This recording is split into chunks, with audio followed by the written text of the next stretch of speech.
Es expresidente de la República, a quien quiero agradecer esta deferencia para FM Ritmo y Contacto Informativo, y preguntarle, coronel, desde su perspectiva como expresidente, ¿qué está pasando en el Ecuador? ¿Hay inseguridad, hay crisis política, crisis económica, estas situaciones donde no permiten un avance del Ecuador? Coronel, qué gusto saludarle, bienvenido, buenos días.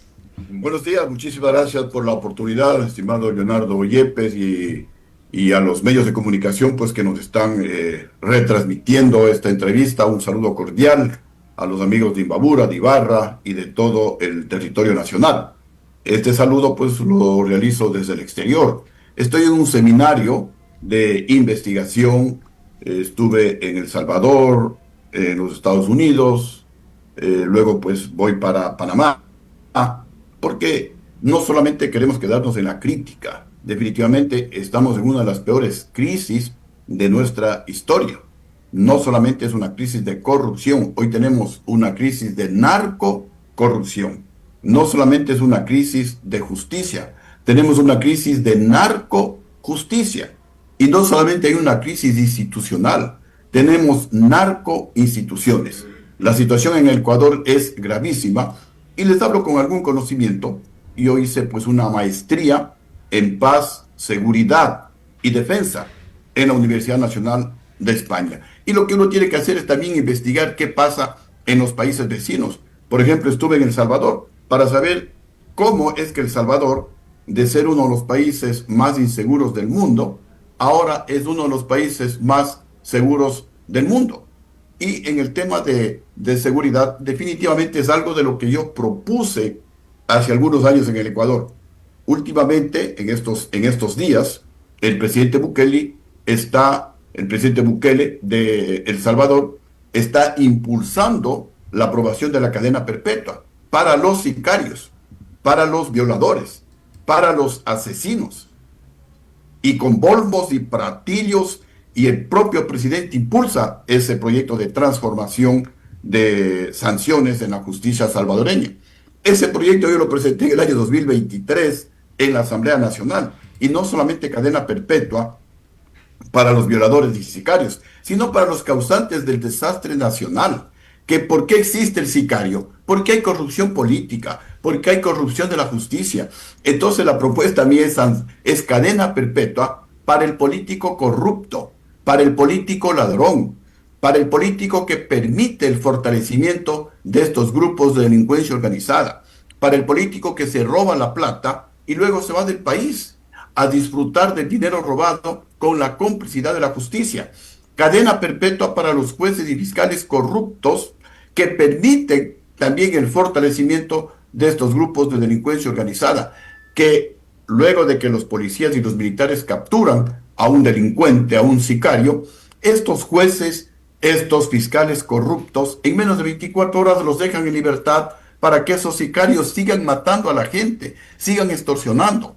También, por supuesto, como propone el presidente Bukele en El Salvador, cadena perpetua para los sicarios, para los violadores, para los asesinos, y algo del proyecto que yo presenté ha rescatado este gobierno, que es el hecho de que los presos tengan que trabajar por ley, pero no solamente trabajar, sino para pagar por la comida, porque no está bien que nos roban, nos causan daño a la sociedad ecuatoriana y encima de eso nosotros tenemos que pagar para alimentarles. Pues no, el preso ya no puede pasar de vacaciones, el preso si quiere comer, tiene que trabajar y producto de su trabajo come y también se rehabilita. Y algo importante, porque ya estamos en año electoral, también propuse en una reforma total al Código Orgánico Integral Penal, 30 años de cárcel. Primero estaba cadena perpetua, pero dijeron, no, parece como que estás con retaliaciones, ok.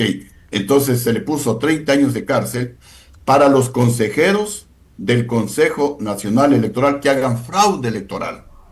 Y 10 años de cárcel para los integrantes de las juntas receptoras del voto que cometan fraude electoral, porque también ahí comienza el descalabro del país, porque ellos son los que permiten que delincuentes, que gente financiada por los GDO lleguen a las alcaldías, lleguen a las prefecturas y luego se convierten en socios de los de la narcominería ilegal que están devastando la provincia de Imbabura, Señor las coronel, provincias de la Amazonía.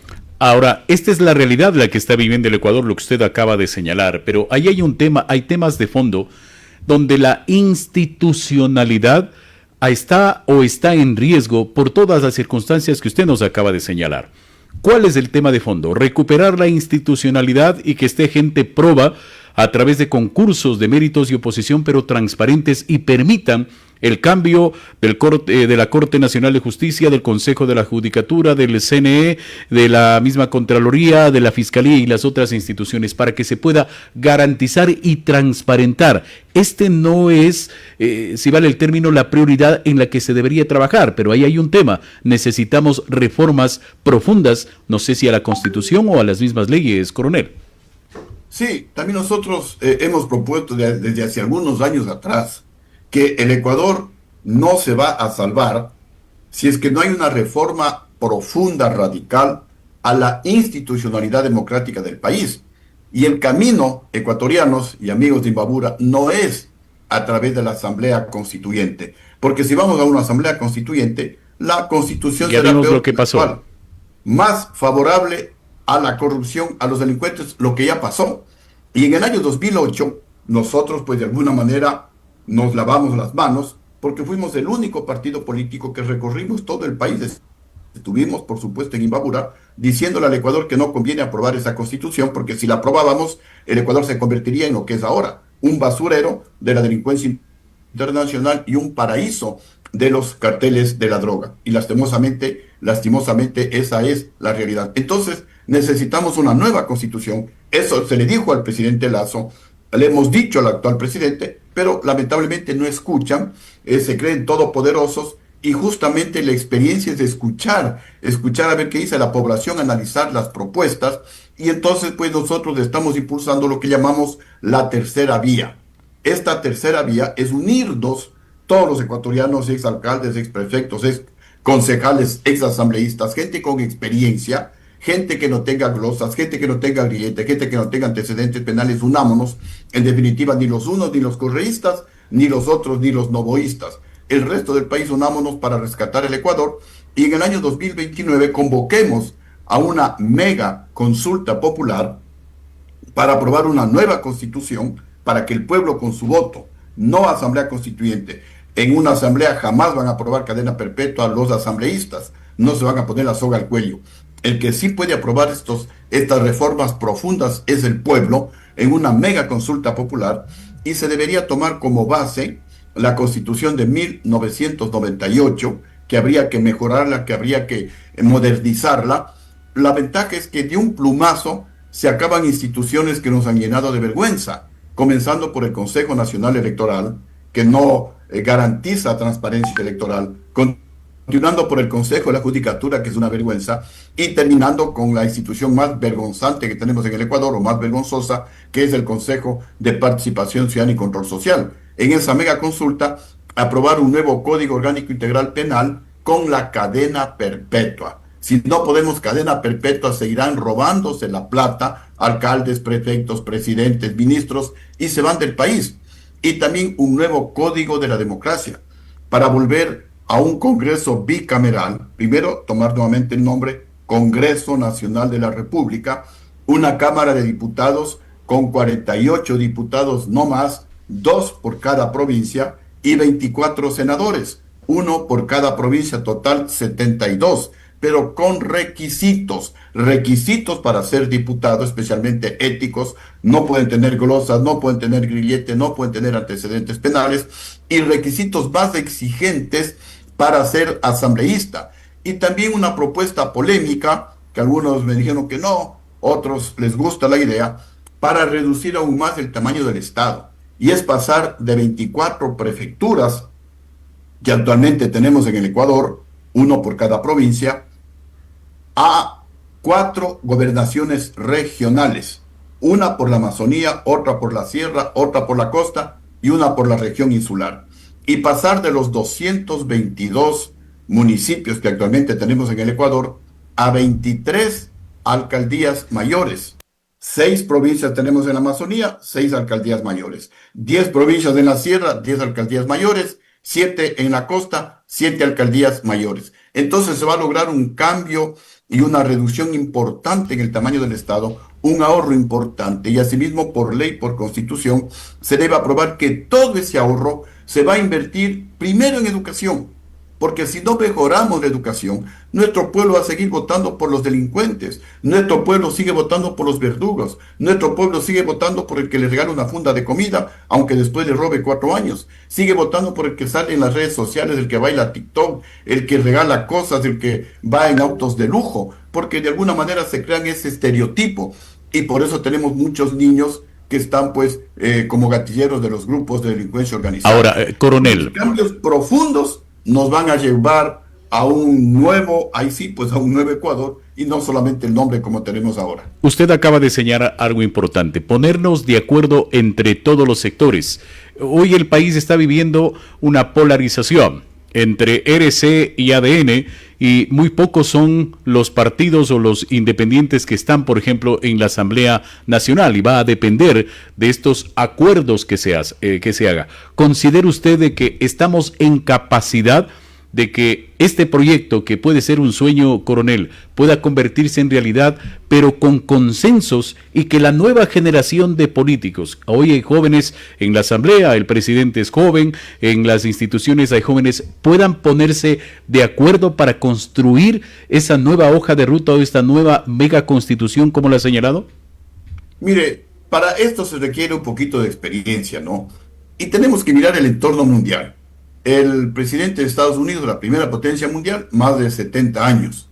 El presidente de la segunda potencia mundial, más de 70 años.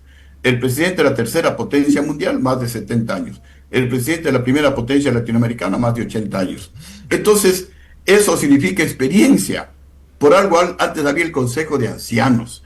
Porque como decían nuestros abuelitos, más sabe el diablo por viejo que por diablo. Así es. Está bien los jóvenes, pero se requiere experiencia. Para ser presidente de un país, se requiere experiencia. No puede ser cualquier persona, votemos por este joven. Ahí está el país, fracasando. Y no hay la experiencia para escuchar. Y no hay la experiencia para rectificar. Y no hay la experiencia para hacer esas pausas estratégicas y cambiar de dirección. A veces, pues, la inexperiencia nos lleva a cometer estos errores garrafales, como los del presidente de la República, que se pone a pelear en una guerra comercial con Colombia, que podría también eso desencadenar otros problemas. Eso es falta de experiencia. Y por falta de experiencia estamos viviendo en la actual situación en la que nos subieron el IVA a 3 puntos para supuestamente mejorar la seguridad en el país, darle más armamento, más tecnología a Fuerzas Armadas y a la Policía Nacional. Y más bien vemos que esa plata se está yendo a pagar la deuda al Fondo Monetario Internacional, se está yendo a dar bonos a los ecuatorianos y muy poco o casi nada para invertir en mejorar la seguridad de nuestro país. Entonces, creo que con experiencia sí se puede lograr esa unidad, porque el que ya tiene experiencia ya está de alguna manera por sobre el bien y el mal. Lo que quiere y lo que queremos es el bien del país, que el Ecuador cambie. Queremos volver a vivir en paz como era antes, salir al parque con nuestros hijos, con los nietos, estar en una fiesta familiar, recorrer el país, ver una moto que pasa por delante de nosotros y no estresarnos.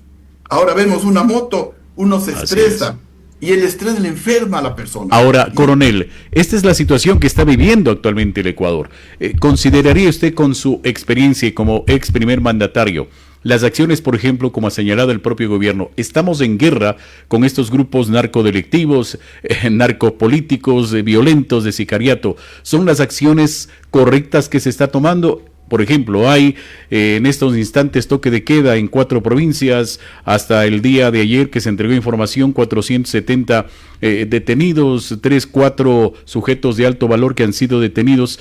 ¿Esto va a permitir los cambios, es decir, fuerza contra fuerza, o qué es lo que se debe hacer, coronel? A ver, aquí necesitamos una mesa de por lo menos 4 y ojalá 5 patas. La una es la que está haciendo el gobierno, utilizar, y digo la palabra utilizar, a Fuerzas Armadas, porque después cuando Fuerzas Armadas o la Policía Nacional cometen errores, exabruptos, excesos, el presidente los deja solos. Allá defiéndanse, y tenemos militares condenados a 35 años. Eso también afecta a los militares porque no se ven protegidos, se ven utilizados. Pero en todo caso, se está utilizando la una pata. ¿En dónde está la otra pata que es fundamental? Y le habló pues con algún conocimiento de causa como mencionaba. Estuve yo en El Salvador para ver cómo El Salvador pasó de ser uno de los países más inseguros del mundo a ser uno de los países más seguros del mundo. Y hubo varias reformas, entre ellas reformas a la justicia, que es justamente lo que estamos conversando. Si no se sanciona drásticamente a los políticos ladrones, a los jueces corruptos y obviamente también a los sicarios, y si no se les obliga a los presos a que paguen por su comida, el Ecuador no va a cambiar. Van los presos y están de vacaciones en las cárceles, y desde las cárceles dirigen la corrupción en el país, que sería la segunda pata. La tercera pata, yo estoy viajando también a Panamá para continuar enriqueciéndome más con el proyecto que yo he presentado en el Ecuador de convertir a nuestro país en un centro financiero internacional. ¿En qué consiste el centro financiero internacional? En preparar toda la legislación, toda la seguridad jurídica, para que los bancos más grandes del mundo vengan o vayan al Ecuador y en competencia con la banca ecuatoriana bajen drásticamente las tasas de interés a niveles internacionales del 1%, del 2%, para que todos los ecuatorianos, especialmente los más pequeños, el taxista, el pequeño comerciante, el agricultor, el estudiante universitario, puedan hacer créditos baratos. En el caso del estudiante, financiar su carrera; en el caso del emprendedor, del pequeño comerciante, del taxista, del agricultor, invertir, generar empleo y de esa manera pues ayudar a bajar los niveles de delincuencia. Y una cuarta pata es una reducción del tamaño del Estado para que todo lo que se ahorre, invertir, como decía hace un momento, primeramente en educación.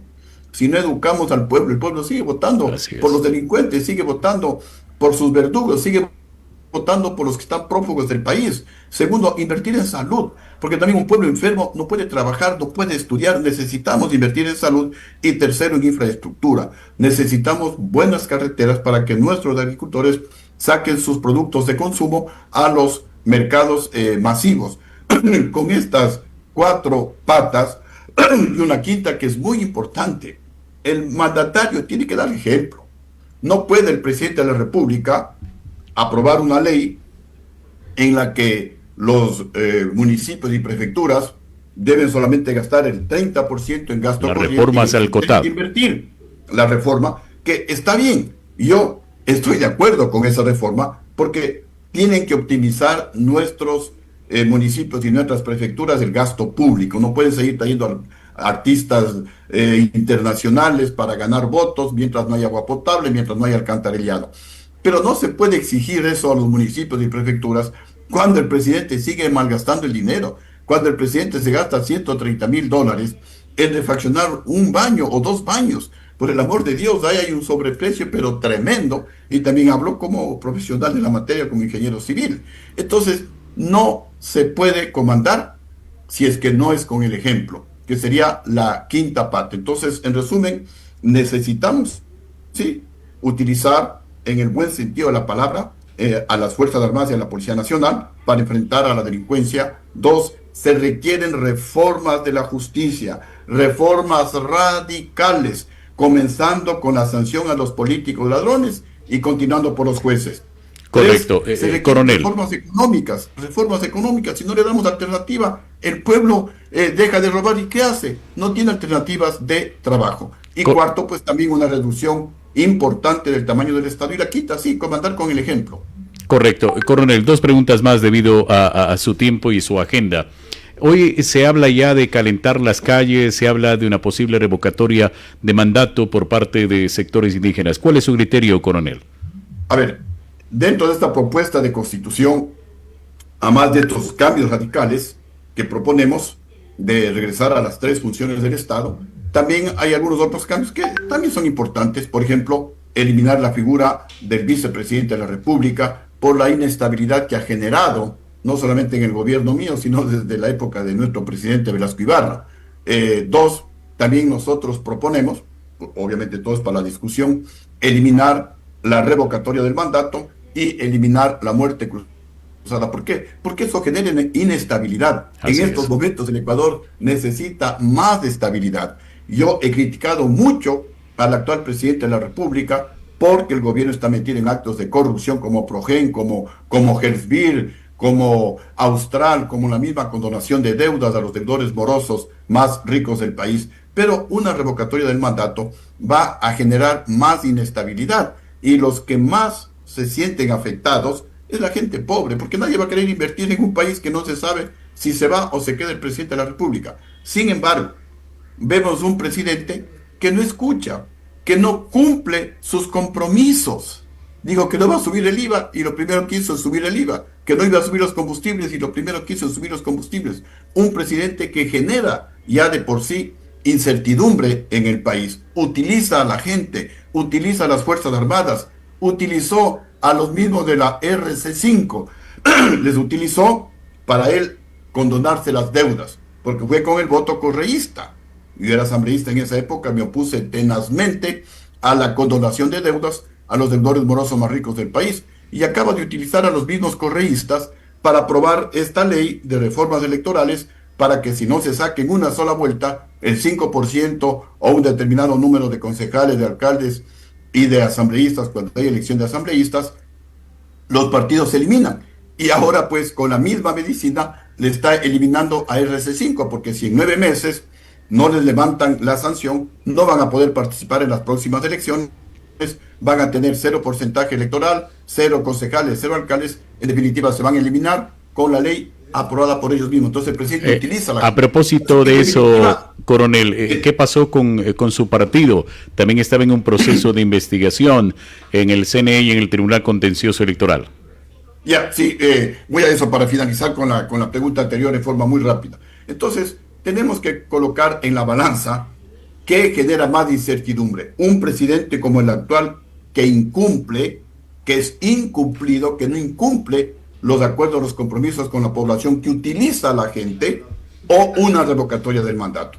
Y habrá que ver si la revocatoria pues pasa o no pasa en la Asamblea Nacional Así para es. tomar una decisión definitiva. Con respecto a Sociedad Patriótica Ecuatorianos, gracias al apoyo del pueblo ecuatoriano, Sociedad Patriótica está más vigente que nunca, impulsando y siendo parte de esta propuesta de la tercera vía. A pesar de que este va a ser el 10º año, 10 años, desde el año 2016, por persecución política, no nos entregan el fondo partidario. ¿Qué es lo que pasó? Como en todas las organizaciones, instituciones políticas del mundo, también en Sociedad Patriótica tuvimos un mal funcionario que nos robó con la complicidad, como lo hemos demostrado, del CNE, una parte del fondo partidario.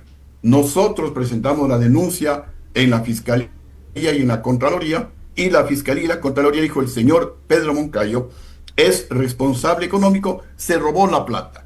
Y Sociedad Patriótica no es responsable solidario de ese robo, porque si no sería un caos. Se roban la plata de los municipios, de la prefectura, del mismo CNE. Y si se sancionaría toda la institución, el CNE, por ejemplo, no podría hacer elecciones. Entonces, por eso la ley es sabia y creó a la Contraloría y a la Fiscalía para que ellos investiguen y sancionen al responsable de ese robo, en este caso a Sociedad Patriótica. Y si habría alguna duda, el procurador ya definió cuál es el procedimiento. Cuando un mal funcionario se le roba la plata a una institución que recibe fondos públicos y hay una sentencia ejecutoriada en donde el ladrón tiene que realizar la reparación integral a la víctima, en este caso a Sociedad Patriótica, ese robo se coloca en el balance económico en cuentas por cobrar, que eso es lo que ha hecho Sociedad Patriótica. Y el CNE no quiere cumplir la sentencia de la justicia. La justicia dice: el que se robó la plata del señor Pedro Moncayo, y a él se le condena por abuso de confianza. La Contraloría dice: el señor Pedro Moncayo se robó la plata, se le glosa al señor Pedro Moncayo, y el que tiene que recuperar el dinero robado es el CNE. Dice la Contraloría, no dice Sociedad Patriótica. La Contraloría ha entregado 2 certificaciones de que Sociedad Patriótica, así como un municipio, así como el mismo CNE, no pueden ser responsables del robo de un mal funcionario. No se puede sancionar a toda la organización, no se puede sancionar a la víctima. Y 3, como ya lo decía, si es que hay alguna duda, está el pronunciamiento del Procurador General del Estado, que es vinculante. Así Pero es. antes decían que es por orden del señor Jaime Nebot, que es el que ha manejado el Consejo Nacional Electoral, que no le entreguen la plata a Sociedad Patriótica. Lo decían algunos de los mismos consejeros. Después que también se metió en la pelea para que no nos den el recurso, para que se elimine Sociedad Patriótica, el señor Rafael Correa. Y ahora pues creo que nadie tiene dudas de que el que maneja el CNE es el actual presidente de la República. Por eso hablamos de persecución política, y la persecución es el peor acto de corrupción que puede existir en un país, porque no quieren que de vez en cuando se habla, por ejemplo, de la producción de petróleo, del crecimiento de la economía, y los mejores logros, las mejores cifras tiene el gobierno de Sociedad Patriótica en todos los aspectos. El mayor crecimiento de la economía de toda la historia del país, la mayor reducción anual de la pobreza de toda la historia, la mayor inversión extranjera, la mayor generación de empleo, la mayor producción diaria de petróleo, todo es en el Partido Sociedad Patriótica. El único gobierno que redujo la deuda externa, Sociedad Patriótica. El único gobierno que deja dinero ahorrado, Sociedad Patriótica. Yo les decía a los ministros en todas las reuniones, cuando el presidente no roba ni les deja robar a ustedes, señores ministros, la plata alcanza para hacer obra en todo el territorio nacional, para bajar la deuda externa, para incrementar sueldos y salarios a todo el sector público, y todavía sobra para ahorrar. Yo tenía un presupuesto de 6.400 millones de dólares en el año 2003. Hoy el presupuesto es de más de 46.000 millones. A mí me alcanzaba para todo y me sobraba para ahorrar. Hoy no les alcanza para nada. Y miren, y son más de 40.000 millones que tienen pues de lo que yo tenía en esa época como presupuesto. Entonces, correcto, es una persecución política lo que sucede con Sociedad Patriótica, pero el pueblo intuitivo nos apoya y no han podido eliminar a Sociedad Patriótica, como se han eliminado muchos partidos, ¿no? Del mismo papá del presidente se eliminaron 2 partidos, el PRIAN y el Adelante Ecuatoriano Adelante. Del expresidente Bucaram se eliminaron 2 partidos. Del expresidente Lenín Moreno, sus 2 hermanos tenían 12 partidos a nivel nacional, se han eliminado. Y así muchos partidos se han eliminado. Sociedad Patriótica, gracias al apoyo del pueblo ecuatoriano, tengo que reconocerlo, y a pesar de una serie de fraudes electorales que también nos hemos denunciado, sin embargo, pues nos mantenemos firmes y seguiremos luchando porque se acabe esta persecución política y porque el Ecuador vuelva a recuperar la paz y la tranquilidad, ojalá a través de esta propuesta de la tercera vía. correcto. Coronel, reconozco su presencia en nuestro medio de comunicación y esta deferencia. Siempre es un gusto conocer los detalles del trabajo que usted también realiza en bien del país. Habrá momento para ampliar esta y otras informaciones. Su mensaje para el pueblo imbabureño y a quienes nos siguen en redes sociales, coronel. Bueno, agradecerles primero por el apoyo que le han dado a Sociedad Patriótica. Es probable que la próxima semana, que yo ya estoy en el país, vayamos a visitar las provincias del norte, Carchi, que ojalá también vuelva la paz, la tranquilidad, se termine ojalá el paro, luego de un acuerdo amistoso, favorable para la población carchense, y también pues pretendo visitar la provincia de Imbabura para reestructurar, reorganizar, fortalecer a Sociedad Patriótica en la provincia de Imbabura, impulsando esta tercera vía. Ni los unos ni los otros.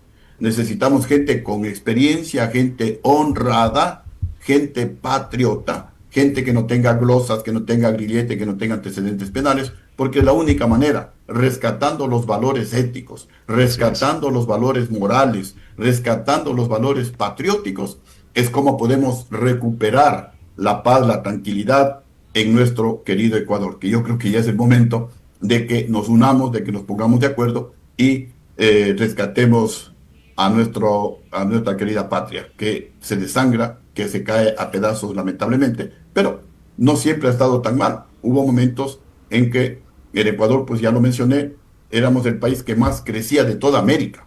El que más crecía de toda América era el Ecuador. Crecíamos cerca del 9%, más que Estados Unidos, más que Chile, más que Argentina, más que todos los países. Entonces no siempre hemos estado en el piso. Hubo momentos en que nos ponían de ejemplo de cómo salir de una crisis. Así que vamos a levantar el autoestima, vamos a levantar el orgullo de ser ecuatorianos, y una alternativa es esta tercera vía que está impulsando el Partido Sociedad Patriótica, y Dios mediante, jueves o viernes, ya lo vamos a definir con nuestra dirigencia, estaremos visitando la provincia de Imbabura. Correcto. Coronel, muchas gracias una vez más.